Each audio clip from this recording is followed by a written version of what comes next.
Abortion is at the center of the US culture wars, a battle for dominance between conflicting values. It has long split the two political parties and the country. But how did it get this way? Evangelical Christian groups have rallied to limit access to abortion for years, but it wasn't always a political issue for them. Enter Francis Schaeffer, an evangelical scholar whose son Frank encouraged him to campaign against Roe versus Wade with Christian literature and movies that they were producing. It is an extraordinary story, for without the Schaeffers, this culture war might not have been so fired up. And Frank is joining me now from Boston. His latest book is called Fall in Love, Have Children, Stay Put, Save the Planet, Be Happy. Frank, welcome to the program. I'm smiling a little bit because that title is really very, very chilled compared to some of the more apocalyptic literature and movies that you put out. I'm correct in assuming, because we stated it, that you are now very regretful of your role in this movement. Yes, it's like hearing about someone else's life conducted on a different planet. You know, I did the work with my father and the pro-life movement in the 1970s. I'm now pushing 70 years old. This is 50 years ago. And as I look back, I can only say that not only do I regret the impact we had, of course, it was completely unforeseen, all the way up to including the murder of abortion doctors, the fact that now it looks like Roe v. Wade will be rolled back by a Supreme Court dominated by Republican operatives that have taken what we did back in the 1970s and extrapolated that out into a future 50 years later, that I find shocking. I would describe myself as a progressive, someone of liberal political views. I'm a father and grandfather. And from this perspective in my life, I look back on what I did in my youth, maybe the way I guess some people would at wartime experiences or political experiences, maybe in the 1930s in Europe, if they had joined one of the fascist parties, lived to see it play out in a world war and what happened. I feel much that level of regret and culpability. So let's talk about what exactly you regret and how exactly you were culpable. So there you are, a young man. Your father is pretty much, you know, Christian, and you decide to convince him to oppose Roe versus Wade. Why did you do that? How did you do that? What was your father's actions and your actions at that time? Well, I had made a film series with him on art and culture called How Should We Then Live, which was not about Roe v. Wade, but was about a Christian view of art and philosophy to counter what he regarded as secular humanism, the threat of secular humanism. And after we made that series, in shooting the last episode, Roe v. Wade was handed down at that time. And C. Everett Koop, who then was Surgeon-in-Chief of Philadelphia Children's Hospital, who a few years later would become Ronald Reagan's Surgeon General, a political appointee, was a friend of my family's, also an evangelical Christian. And he came to my father's ministry, which was in Switzerland, by the way, even though it was an American English-speaking ministry called L'Abri Fellowship. And he talked me, as someone barely out of my teens, into a very staunch anti-abortion position. He said, look, you talk about Roe v. Wade in the last episode of How Should We Then Live? You need to make a whole series. Now, I have to be honest, and it saddens me, that at the time, it was also the idea of another paycheck. I was newly married. I was a teenage father talking about teen pregnancy and abortion. I was kind of living it. My wife, Jeannie, and I, we've been together 52 years now, and it worked out. But back at the time, we just had this little girl, Jessica, and I was saying, well, you know, we kept our child. Abortion is horrible. I listened to C. Everett Koop, and I was convinced. I was sincere. And so I talked my father into making the series. And of course, one of my regrets is looking back, it was totally unfair. We were living in a community. We had support. My parents were helping me. We were living free of charge in the mission. The kind of idea that somehow we had this child and everything turned out okay, and so everybody ought to be able to do this was really, you'd had to be a kind of an idiot 20, 21-year-old, 22-year-old that I was at the time, selfish, self-involved, to not be able to understand that that was not the position most people who were facing difficult pregnancies were in. So that's how it started. I was convinced by C. Everett Koop, and then I convinced my dad, and then we went from there. And you went from there to make this film with C. Everett Koop. And this film was called Whatever Happened to the Human Race. Again, it was an anti-abortion sort of doctrine. And here he is in the clip that we're about to show, standing near the Dead Sea, surrounded by hundreds of baby dolls, plastic baby dolls. And this was, you know, to symbolize aborted fetuses. This is what we're going to play from your film.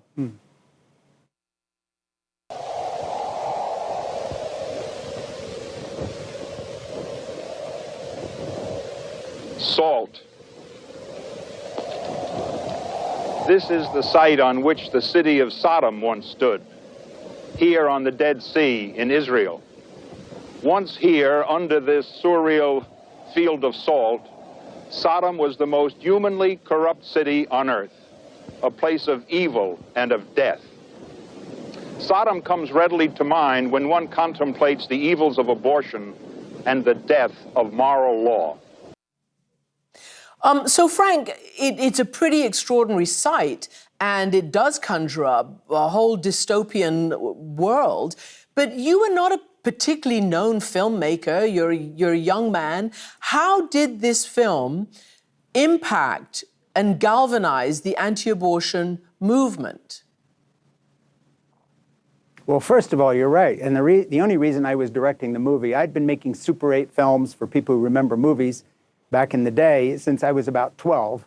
And I got the job producing How Should We Then Live, and then went on and directed Whatever Happened to the Human Race and wrote the screenplay for my father and Dr. C. Everett Koop for the book version. Nepotism, pure and simple. You know, me and the Korean leaders. I was Schaefer, my father was a big evangelical star, and so I got the job. And it turned out that I had enough talent to make a strong piece of propaganda that was very effective. It was effective with evangelical audiences, but here's the thing that I think most people don't understand. At the time we brought this out in a seminar series in about 1978 through to 1980, evangelicals were not interested. Not only that, they didn't want to know. Our friend Billy Graham, the great evangelist, was pro-choice. Most evangelicals don't know that. He refused to participate with us in our seminars, even though he and my father were friends. He said, Fran, you know, you've made a mistake here. I think women ought to have a choice. Dr. Criswell of the Southern Baptist Convention, the president of the Southern Baptist Convention, and for Americans, they will understand that's the most conservative group of evangelicals in America. He was pro-choice. He even preached sermons on choice. We had to convince evangelicals. You know, I think a lot of commentators looking back think somehow this was always part of the evangelical movement. It was not. Abortion was legal in the United States up until the 19th century and into the early 20th century when the American Medical Association tried to push women out of the midwife business, as it were, and take this over for professional gynecologists and so on. It had not been part of American history to be anti-abortion. It was a new phenomena that we had to talk evangelicals into. But once we talked them into it, the reason it became a thing is Republican leaders like our friend Jack Kemp, Gerald Ford, the president, my parents were friends with his. They would stay in the White House. His son, Mike, was living in my house. His wife, Gail, was babysitting our daughter, Jessica, et cetera, et cetera. We were very connected with the early stages of the religious right. Once other evangelical leaders saw this as an easy fundraising tactic to keep people angry, babies are being murdered, we can raise money. And when people like Jack Kemp and Ronald Reagan and other people we knew realized that the apathetic evangelical majority that didn't even care about voting suddenly could be energized because they had lost the fight on segregation. And these segregationists like Jerry Falwell, now we gave them something new to fight. And so two big agendas happened, an anti-gay agenda and an anti-abortion agenda. And the anti-abortion agenda became the litmus test, became the red meat. That's why it caught on. It caught on because of money, fundraising by evangelical leaders, and it caught on because the Republicans suddenly said, aha, this apathetic group that barely votes and half of them vote for Democrats, we can energize them if we can create this into a moral crusade. So it was a very convenient thing for Republican leaders. And I think all these decades later, it is extraordinary to learn from you that it was not a political issue for the evangelicals. Pretty much it was really the Catholics, right, who were mostly in the forefront of anti... Yeah. Not only was it not a political issue, you have to understand our big fight was with evangelicals. The editorial board of Christianity Today magazine, the bastion flagship of evangelical Christianity, they were pro-choice at the time. They refused to endorse our film. Billy Graham, Dr. Criswell, on and on and on. It changed when it became a matter of convenience. But so for people what like time? Paul Weyrich and other right-wing activists. Right, so what time period are we talking about? Because we know, we just mentioned, and you did, that C. Everett Koop was President Reagan's Surgeon General, and that was at the same time the rise of what's known as the moral majority with Jerry Falwell and others. What actually changed? How did it... You've talked about people realizing that it's a fundraising issue and they could fire up the base, so to speak. What was the process of making it into the issue that it is today? We made a good film series, if you want to call it good, in the technical sense. It had a huge impact on people, and as the audiences began to grow, and then we were getting picketed by people like the National NARAL and other pro-choice organizations, and it started getting into the news. But what really changed was my father and I would go around talking to people like Jerry Falwell, Pat Robertson, the televangelists, and convincing them that this was going to be a big thing, an issue. They had to be talked into it. And that's where my father really played an instrumental role on two fronts. One, tens of thousands of evangelical Christians started watching these films in seminars and then in churches and in schools and in high schools and so forth. And then the next thing that changed, we began to convince them through the films. They were very effective as propaganda. And then the next thing that happened is that leaders like Jerry Falwell, who had been a segregationist, decided his next big issue was going to be to fight the gay rights movement and the pro-life movement. He would adopt these things as a kind of a clarion call to his people. They were talked into this by my dad. And before that, they had not been in this camp. And they used your films, as you yourself say, very effective, actually well-made visual propaganda that you were able, yes, you were able to use, and they were able to use. I do think something is extraordinary that maybe our viewers won't remember, that also Falwell and the moral majority, they were trying to oust from power and deny a second term to then President Jimmy Carter. They were trying to get Ronald Reagan in. Of course, Jimmy Carter was the first evangelical Christian to be president. You'd think they would like that. What's that weird twist? Why were they so, focused on getting him out and Reagan in?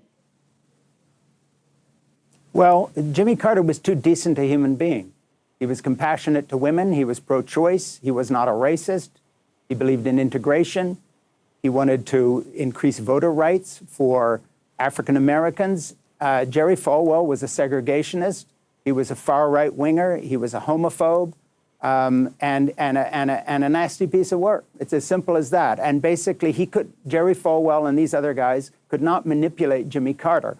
He was an evangelical Christian and a Bible teacher, literally, in Sunday school, but he was, in their view, the wrong kind of Christian because they had already so politicized their vision of the gospel that they were far more interested in the politics than they were in, if you want to put it in evangelical terms, sharing the love of Jesus. This is not what interested these guys anymore. They wanted to win elections, they wanted access to power, and they got it. And of course, in Donald Trump, you have the apotheosis of this 50 years later, where this group, not these individual people, but the group that they left behind, became totally politicized and were no longer even a religion anymore, but a political movement of the far right. And very, very effective legal movement, too, that has waged this campaign and has now got to where it's got. You mentioned Donald Trump. Well, they got him in based on a promise to name anti-abortion judges, which he did, 3 of them. And this is where we are right now. I just want to read for you a statement after the leak of this SCOTUS ruling by the National Association of Evangelicals. They say, evangelical commitment to protecting the unborn stems from our deep understanding that God created human beings in his image and that every human life from conception to death has inestimable worth. One has to, of course, take into account the religious beliefs, the moral beliefs, some would even say some of the scientific beliefs in this statement. Talk to me about that. Because that is also part of this story. There's a big part of the country and the world who believes precisely that. Yeah, well, first of all, the evangelicals do not believe that, because if they did, they would be fighting for paid parental leave so fathers and mothers could go home and be with their children instead of women going back to work 3 low-paid jobs with a terrible minimum wage while they're still bleeding from a cesarean section. Evangelicals don't care about that. They would not have fought, as the Republicans did, against the child tax credit that for a brief shining moment lifted millions of American children out of poverty. But they're not going to spend that money. They want to get rid of it. They call it socialism. If this group of people was pro-life and actually were consistent in their pro-life position, you could have some admiration for them while disagreeing on the matter of choice. But they are an anti-family group of people who put the welfare of billionaires in this country ahead of children, ahead of women, ahead of poor people, ahead of families. They're not even for paid parental leave. They're not for the child tax credit. They do nothing for children in terms of schools and education. They have never raised the minimum wage. They believe in people working 2-3 jobs on the margin of poverty, and tough luck, you're on your own. So the minute that child is born, they are anti-life. They're not just anti-choice.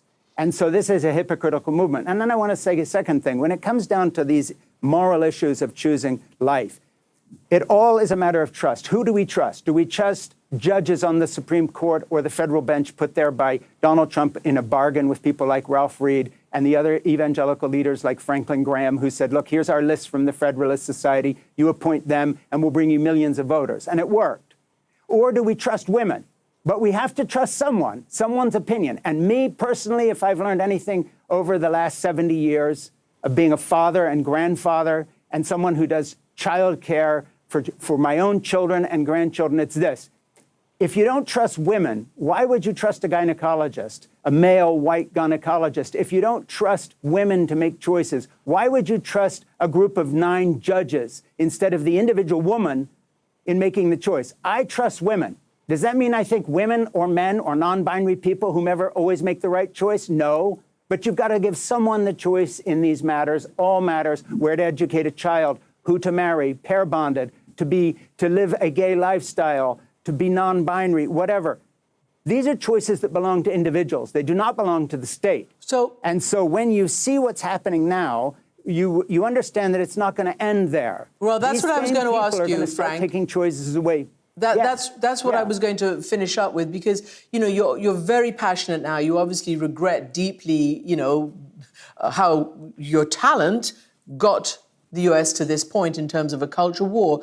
But what do you think will happen next? Because we spoke to the opposing view yesterday on this program. We gave her plenty of time to lay out her position.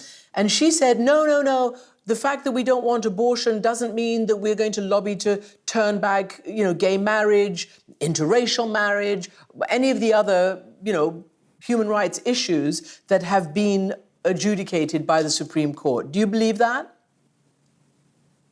Of course not. Look at Gorsuch. Look at these people who sat there in the Senate confirmation hearings and looked right into the eyes of the senators and said, we believe that this is a stated principle that will not be changed. They gave their word. They said they would not change it. These are people are political ideologues. And the same ideology that takes away the right to choose is going to take away the right to gay marriage. The same ideology that is now changing the law in state house after state house in favor of Republican, not only gerrymandering, but the kind of thing that Donald Trump said, where he's still claiming to be president somehow, that the vote was stolen, and now all of a sudden voting rights themselves are in question. If you had gone back 40 years ago and asked Gerald Ford or any of these people, are you ever going to be part of a Republican Party that's going to push against voter rights for African Americans, they would have said, that's never going to happen. Right. It's happening now. And so if anyone thinks that these people, I have to explain something to you. You know, you have an Iranian background, you're going to get these words. We are trying in this country to fight against people who are not just Democrats, but anybody who believes in democracy, people who believe in a theocracy. And what these people want is a Christian, white, nationalist version of what you have in Iran today and Saudi Arabia. All right. And so if you want to live in that country, then that's where we're headed.